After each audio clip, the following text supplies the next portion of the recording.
buugan aan maanta halkan kugu soo bandhigaya waa buugaga ugu caansan caalamka. buugan waxaa la qoray 1963 anu waxaan akhristay 2019 imika 4 sano laga sii joogaa.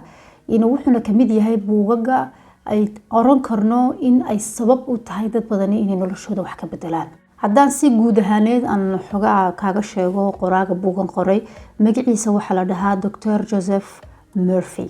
Joseph Murphy waa nin Irish weeyaan, Ireland buu ku dhashay, laakiin noloshiisa inta badan waxaa lagu sheegaa inuu dalka Mareykanka ku soo qaatay. waxana lagu sheego kale inuu yahay qoraa buugag badan qoray. buugagiisa waxa la sheegay inay 20 iyo dhaafeen ayaa badiyaa la sheegaa. waxaa jira qaar aad iyo aad u caana, kaana waxa kamid ah buugan maanta halkan kugu soo bandhigayo. buugan magaciisa waxaa la yiraahdaa The Power of Your Subconscious Mind. marka buugan runtii waxay sabab u tahay kalina kuma yihi oo dad badan ayaa sidaa dareensan. waxay sabab u tahay in ay dad badan noloshooda iyo aragtidooda wax ka bedesho. soo akhri, ku soo dul fikir, waxaad ka qoran karaysid adigu ka qoro, opinionkaaga ka qaado. waxa dhici karta waxyaalo inaad istiraado wax macquul maaha, waxa dhici karta inaad istiraado wuu ku joogaa. marka taas adigan ku deenayaa. anigu waxa jira qaybo badan oo aad iyo aad maxaan isleeyahay wax buu ku taray, iyo qaybtan maanta aan ku micnaynayo waa halkay wax ka bilaabmayaan. wuxuu inoo micnaynayaa maskaxdeena inay u shaqeyso. wuxuu yiri maskaxdeenu waxay leedahay laba qaybood bay leedahay.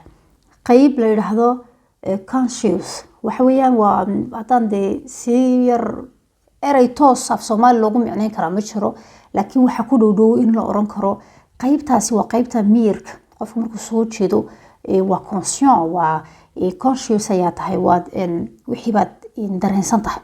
halka dareenku la xirmaa, halka fahamku la xirmaa, halka aqligu la xirmaa. conscious waa qaybta soo jeeda, waa qaybta iftiimaysa. qaybtaasi 5 nimcooyin oo ilaahayna siiyey ayaa ku xiran. 5ta la xiriirsan waxa weeyaan waa araga. markaad aragtid wax, qaybtii conscientgii waad dareemaysaa, wixii waad arkaysaa. waa aragii, waa maqalkii, waa dandhankii, waa halka carabkaaga, afkaaga, waa sankaaga oo wixii ku urinayso wax udgoon amba wax si kala ah. waa maqalka, waa araga.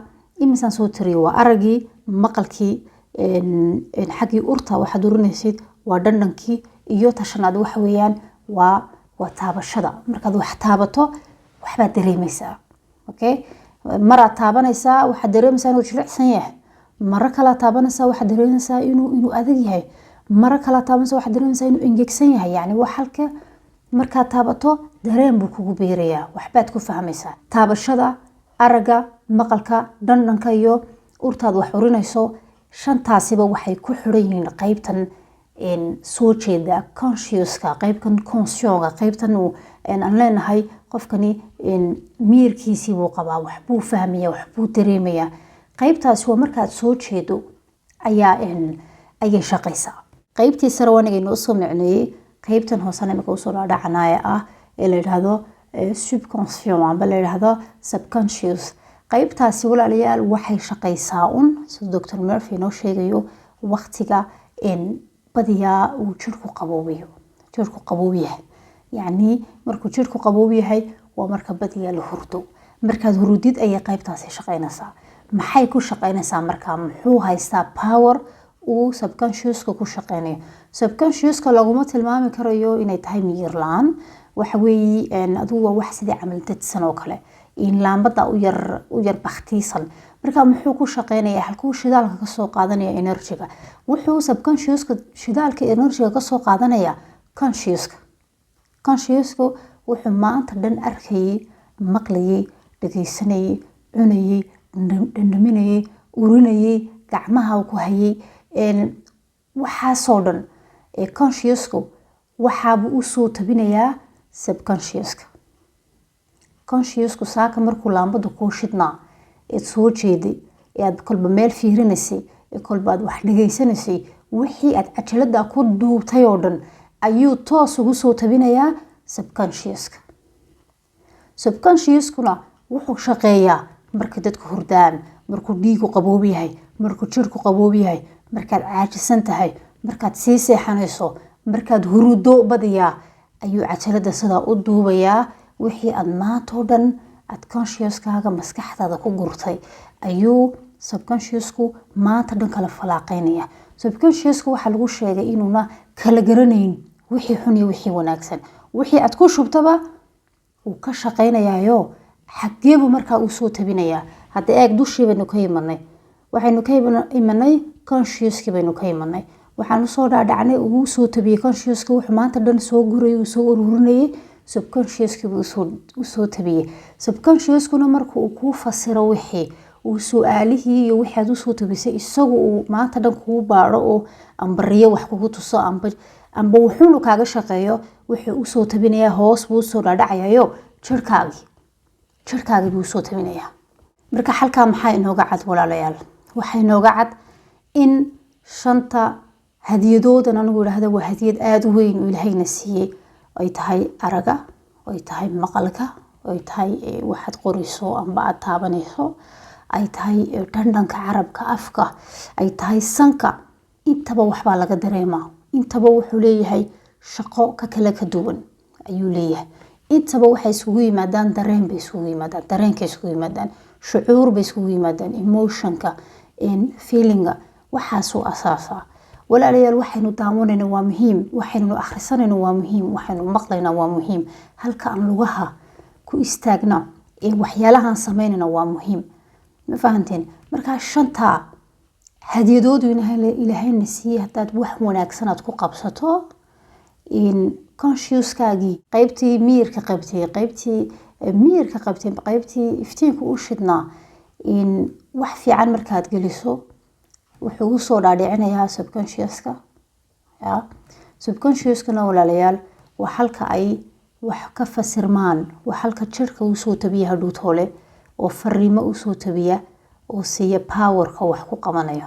maanta haddaad dhagaysato matalan qof niyadda kaa jabinaya oo maanta dhan ku caayaya oo maanta dhan ku aflagaadinaya wax negative aad u soo tabiso dee jirkiibu isaguna u tabinayaa negatifkii. waxaa dhacaysa subaxda inaad kici kari weydo, waxaa dhici karta subaxda inaad moralku isagoo zero aad sariirta kasoo kacdo, dirqi kaga kacdo sariirta. waxaa dhici karta inaad inspiration weydo, waxaa dhici karta inaad xanuunsataba, jir xanuun kugu dhaco, wareer kugu dhaco. yacni waa muhiim inaynu ogaano siday maskaxdeenu u shaqayso, siday faraha ilaahayna siiyey iyo indhaha iyo dhegaha iyo afka wax inoo tari karo waa muhiim.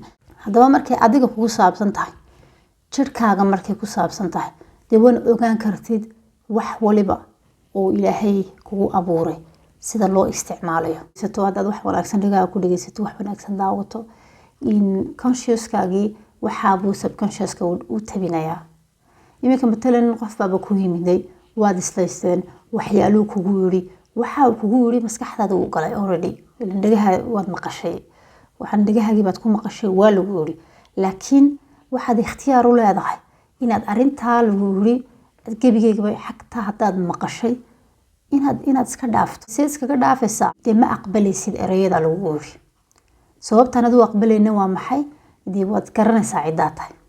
markaanad naftaada markiiba aad ku tiraado anigu waxaan meeyi mana aqbalayo, waxaad u diidan tahay markaa ereyada lagugu yiri inaad subconsciouskaaga u tabiso. waayo haddaad rumaysato subconsciouskii wixii aad rumaysato dhan buu isagu enerjigiisii oo dhan kaa nuugayaa, maanta dhan buu markaa fasirayaa, intaad hurudoo dhan buu shaqaynayaa, markaasuu jirkaaga u soo tabinayaa, markaasaad wixii rumaysanaysaa hadhuutoole.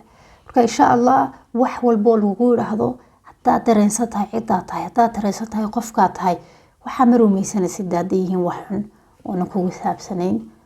waxaad leedahay ma aqbalin waxan, ma aqbalin waxaanan maqlayo. markaad tirahdina subconsciouskaagii dee ma aqbalin markaad tiraahdo wixii wuu iska daynayaa, ma soo jiidanayo. waa sida loogu micneynayaa buuga arrimaha ku qoran. marka waxaan rajeynayaa inaad ila fahanteen.